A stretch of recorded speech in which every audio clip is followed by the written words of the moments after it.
हमारे साथ इस पूरे मामले के जानकार अविनाश मिश्रा जुड़ रहे हैं। अविनाश जी, बहुत बहुत स्वागत है आपका न्यूज़ नेशन में। ये जो इस वक्त की स्थिति फ्रांस में बनी हुई है, इसके पीछे की वजह आपको क्या नजर आती है? क्या ये मैक्रो के फैसले की वजह से हो रहा है?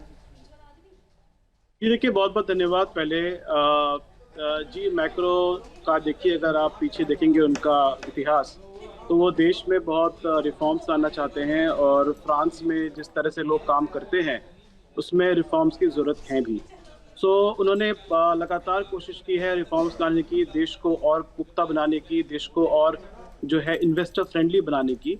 और तो उनकी ये जो प्रयास है वो चल रही है और इस बार भी उन्होंने वही प्रयास किया। उनके बहुत सारे स्टेप्स थे जो उन्होंने लिए और जो फ्रांसवा बेरू जो उनके प्राइम मिनिस्टर थे, उन्होंने इसको इम्प्लीमेंट करने की कोशिश की और जो कि इम्प्लीमेंट यहाँ पे नहीं हो पाया और उनकी जो है सरकार वो गिर गई। अब हम ये समझते हैं कि ये सारी चीज़ें जो भी Emmanuel Macron as a president करना चाहते हैं, बहुत सारे स्टेप्स उनके ऐसे हैं, इनफैक्ट मेजॉरिटी ऑफ स्टेप्स उनके ऐसे हैं, डिसीजंस ऐसे हैं जो यहाँ की जनता को बहुत ज़्यादा एक्सेप्टेबल नहीं है, क्योंकि वो उनके जो सेंचुरीज ओल्ड जो भी उनके प्रैक्टिसेस हैं काम करने के और यहाँ पे छुट्टियों के, उसके थोड़े से अलग हैं, अगेंस्ट में है। तो इसीलिए प्रोटेस्ट वगैरह चलता है और इसीलिए आपने देखा बहुत लंबे टाइम तक भी यहाँ प्रोटेस्ट चला था। आज का जो है प्रोटेस्ट काफी हो रहा है, लेकिन जो पेरिस शहर है, उसके अंदर मेट्रो और बसेस वगैरह करीब करीब नॉर्मली चल रही हैं। पुलिस का बहुत अच्छा इंतजाम है। जब राष्ट्रपति मैक्रो ये कहते हैं कि वो दिसंबर 2027 तक जो अपना कार्यकाल है उसको पूरा करेंगे, तो ये जो उनका बयान है, इससे तनाव और ज्यादा बढ़ सकता है क्या? इस तरीके की कोई संभावना आपको नजर आती है? देखिए, मैक्रो का तो कोई रिस्क नहीं है। जिस तरह से यहाँ गवर्नमेंट चलती है, प्राइम मिनिस्टर्स चेंज होते हैं और ये मेरे ख्याल से 5th प्राइम मिनिस्टर हैं जो आने वाले हैं। मैक्रो को जरूर ये चाहते हैं प्रोटेस्टर्स की वो जाएं। अगर आप देखेंगे तो ये जो प्रोटेस्ट हो रही है ये फेसलेस है और ना ही इनका कोई ऐसा अस्तित्व है। ये टिकटॉक और बाकी इंस्टाग्राम के थ्रू ने प्रोटेस्ट को जो है ऑर्गेनाइज किया है।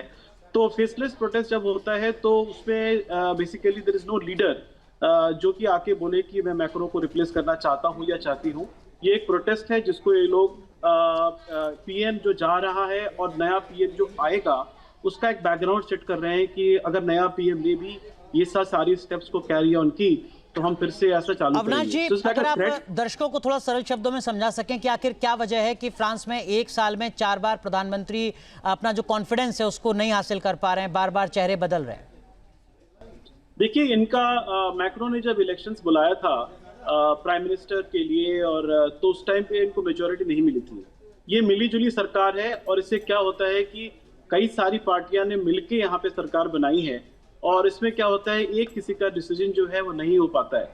प्रेसिडेंट मैक्रो है और मैक्रो का एजेंडा बहुत क्लियर है, वो देश के लिए काम करते हैं और कर रहे हैं और जो कि बहुत सारी स्टेप्स लोगों को पसंद नहीं है। और चूंकि अलग-अलग सरकार, अलग-अलग पार्टी की मिलकर सरकार बनी है, इसलिए ये कोई भी एक डिसीजन इंप्लीमेंट नहीं कर पाते हैं। हर बार ये पार्लियामेंट में जाते हैं, नो कॉन्फिडेंस मोशन हो जाता है और उसके बाद ये रिजाइन करना पड़ता है प्राइम मिनिस्टर को।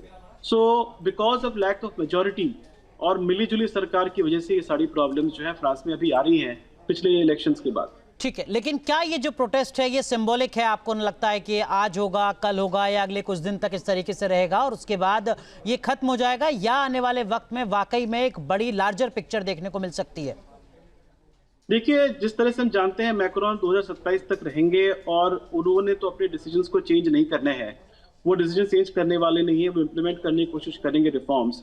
तो मुझे ये लगता है कि और बाकी जानकार लोगों को भी ये लगता है कि ये जो है आज की प्रोटेस्ट की एक सिंबॉलिक जरूर है, लेकिन ये बहुत क्लियरली दर्शाती है कि जो यहाँ की जनता है वो ये चेंजेस नहीं चाहती है। ठीक है। और गवर्नमेंट पे गवर्नमेंट आएंगी और अगर करने की कोशिश करेंगी तो ऐसी प्रोटेस्ट होंगी और सरकारें गिरेंगी जब तक कोई क्लियर मेजॉरिटी में नहीं आता है। 2023 नेपाल से बहुत अलग है, लेकिन यहाँ की प्रॉब्लम भी जो है वो बड़ी प्रॉब्लम है। बिल्कुल बिल्कुल, आप करें दोनों देशों में अलग अलग स्थिति है, लेकिन 2023 में भी इसी तरीके से फ्रांस जलता हुआ नजर आ रहा था। वो मामला कुछ और था, ये मामला कुछ और है। बहुत बहुत शुक्रिया आपका जुड़ने के लिए और इस पूरी खबर का मतलब बताने के। जहाँ भक्ति है हर शब्द में, कथाओं में छुपे हैं दिव्य रहस्य और ज्योतिष देता है जीवन को दिशा। धर्म से जुड़ी हर बातों को जानने के लिए हमारे चैनल स्तुति को सब्सक्राइब करें।